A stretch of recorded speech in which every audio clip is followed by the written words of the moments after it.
Life has been a day-to-day struggle for Emmanuel Leno since he contracted Ebola. His parents and little sister lost their lives to the fatal disease after it broke out in West Africa last year. A total of 11,000 people died across the region, but Emmanuel was cured. He lost his job, however, due to the fear and stigma, while his neighbors and relatives now avoid him. Can Emmanuel re-establish a normal life for himself against the odds?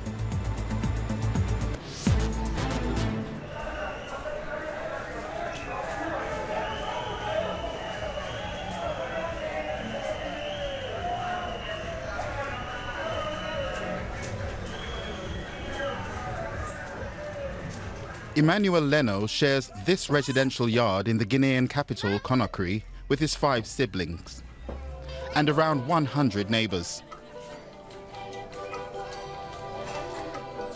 Everything here reminds him of his mother.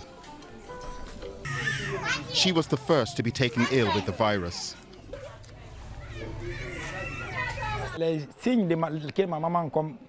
The symptoms she had matched exactly what we heard on the radio. So I had to take her to Donka Hospital. Nobody here wanted to touch her. I carried her into a taxi and took her to hospital. She died a little later in the Ebola first aid station.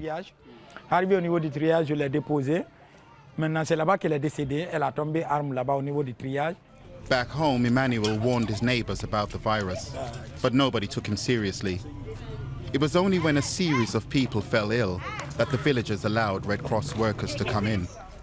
Emmanuel supported them where he could, being one of the few people here who can read and write.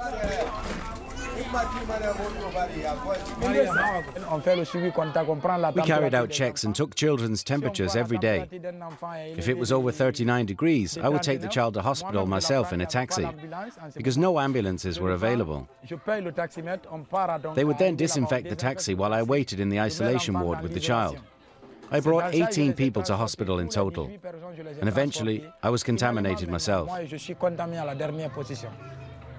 He spent 21 days fighting against death.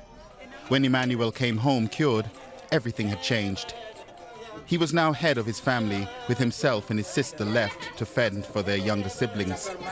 He had to drop out of school and lost his job at a local bar.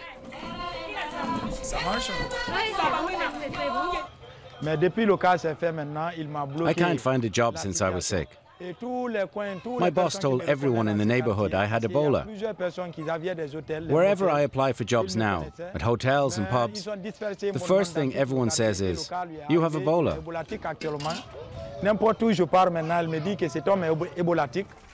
His neighbors have likewise been keeping their distance, as if there were an invisible wall between them. With Emmanuel's relatives having disowned him too, life has become hugely intimidating. Even shopping is problematic. The kiosk owner across the road treats him with suspicion. He doesn't want me here. The kiosk owner is afraid and cautious of coming into physical contact with Emmanuel. Every morning he sets off for the biggest market in Conakry. There he can at least earn a little money shifting goods from A to B. One of his potential customers recognizes him and chases him away. He's got Ebola, and I don't want to get infected. Emmanuel tries his luck elsewhere. He appeals to the warehouse workers that he's no longer infected and would only touch the boxes. Eventually, they relent.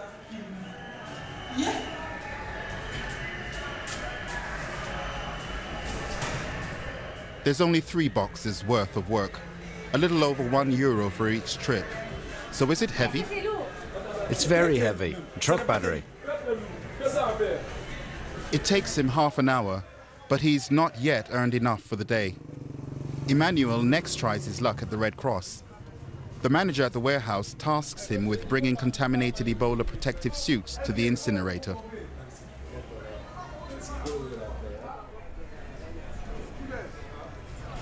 Having survived Ebola, Emmanuel is now immune, an advantage in this line of work.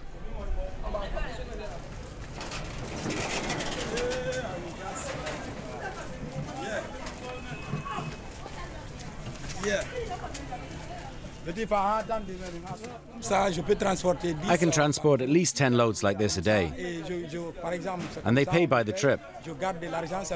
I wait until the evening to count up what I've earned. I can get 50 to 100,000.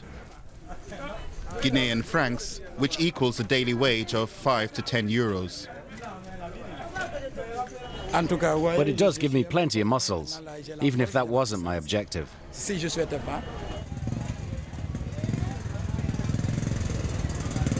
After work, it's time to go home. Ali Badara Carlo from the Red Cross is paying a visit today. He gives everyone the Ebola greeting, touching fists rather than a potentially risky handshake. So nobody's been to see you all? Since you were last here, nobody. Can you tell me how you all are doing? Absolutely. And? We're all traumatized. We get stigmatized everywhere. And even here, we don't really feel at home. We all have to sleep in the same room. Ali is unable to help out in that regard. The Red Cross is in charge of hygiene and wants to chlorinate the well. Emmanuel asks him not to, fearing that the neighbors will assume Ebola is back if they see the Red Cross at work.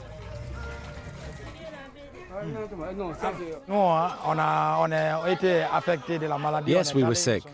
We were in hospital. We survived. But how will people coming here with soap and chlorine help us? Will it bring back our parents? Will the chlorine help us to go back to school? Or give us something to eat? Rumors and patent untruths about Ebola persist in Guinea. Ali is organizing a radio show to set the record straight for the population. He's invited Emmanuel to tell his story on air this evening. As they make their way to the radio station, Ali tries again to convince Emmanuel of the benefits of chlorinating the well.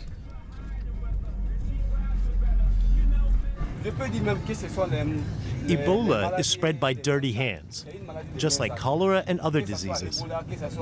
They're all related to insufficient sanitary standards. All I can do is repeat what I say to everyone. Wash your hands and listen to what the helpers are saying.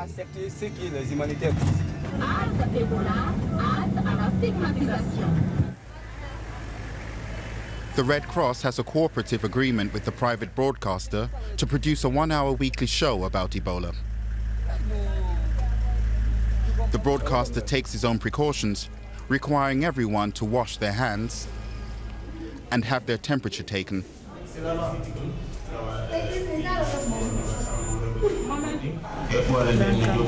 Everyone here has a nice income and an education, a different world for Emmanuel. The radio show is broadcast in the local language, Susu, to ensure the message hits home.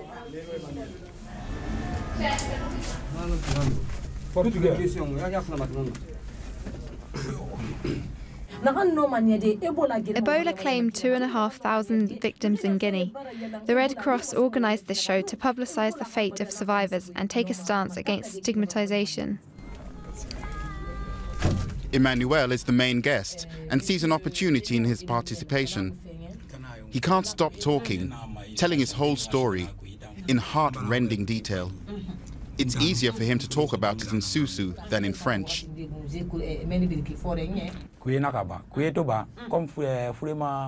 After my mother died, my father's condition worsened. They told me to bring him to the Ebola treatment center. Then he died, and ever since I've been responsible for a family of 5 children. The host concludes by asking listeners to support Ebola survivors like Emmanuel.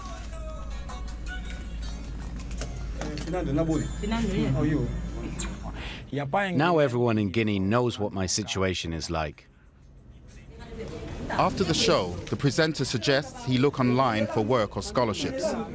She gives him a few website addresses to give him an alternative to low-paying menial work.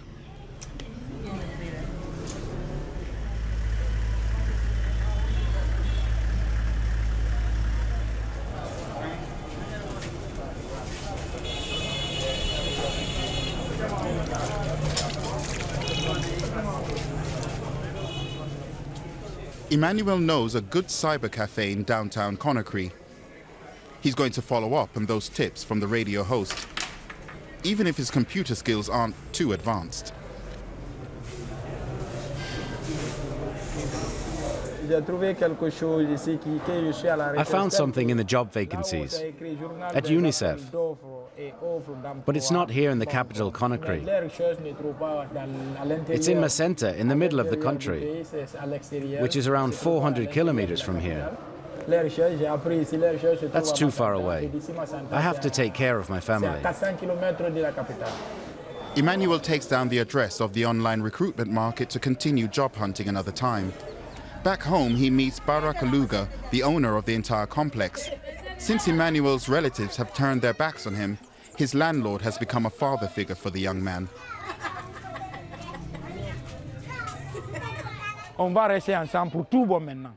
We've become one big family. He's kind to us, and I have a lot to thank him for. He's never said a bad word to me, even when I've been unable to pay my rent. When I ask him if he can wait, he says, no problem. He's never snubbed me or made any kind of problems for me.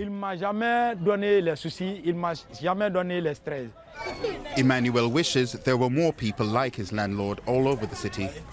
He fears it could take several years yet, however, until former Ebola patients are no longer treated as social outcasts. Non, c'est pas là-bas, c'est par là-bas. Là-bas. C'est quand même.